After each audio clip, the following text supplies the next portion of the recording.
How do I identify imagery examples? Have you ever read a poem or a piece of prose and felt transported to another world? That magic often comes from imagery. So, how do you identify these vivid examples? Let's break it down in a simple way. First, think about the five senses. Imagery is all about sensory details. You can categorize them into visual, auditory, tactile, olfactory, and gustatory. For visual imagery, look for descriptions that paint a picture in your mind. For example, bright stars lit up the sky gives you a clear image of what the night looks like. Next, consider auditory imagery. This type of imagery relates to sound. A line like wind howling through bare-branched trees helps you hear the environment. Tactile imagery focuses on touch. For instance, a veining of red, wet blood welled up gives you a physical sensation. Olfactory imagery deals with smell. A phrase like chill in her nostrils suggests a lack of scent but evokes a strong feeling. Lastly, gustatory imagery relates to taste. When you read sweet, tangy citrus bursting on the tongue, you can almost taste it.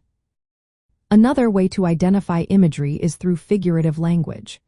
Poets and writers often use metaphors, similes, or personification to create strong sensory images. For example, describing skin as brown strips like ancient wallpaper combines visual and tactile elements. Pay attention to verbs and adjectives as well. Strong verbs and precise adjectives can create vivid scenes. Words like whispered or whirling add depth to the imagery. Context is also important. Imagery often reflects themes or emotions. A black night with bright stars might symbolize hope. In prose, recurring imagery like coldness can hint at upcoming conflict. When teaching this concept, you can use practical applications. Encourage students to highlight sensory words in a passage and categorize them. This close reading helps them see how imagery works. You might also have students rewrite a bland paragraph using imagery from a specific sense. This exercise can spark creativity and deepen their understanding. Comparing how two authors use visual imagery can also be a great way to show differences in mood and style. Be aware of common pitfalls. Sometimes imagery can be subtle.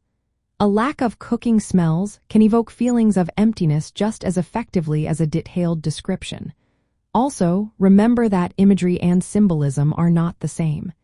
Imagery focuses on sensory input, while symbolism assigns deeper meanings to those images. By isolating sensory language and examining its role in the text, you can identify and analyze imagery in both poetry and prose effectively.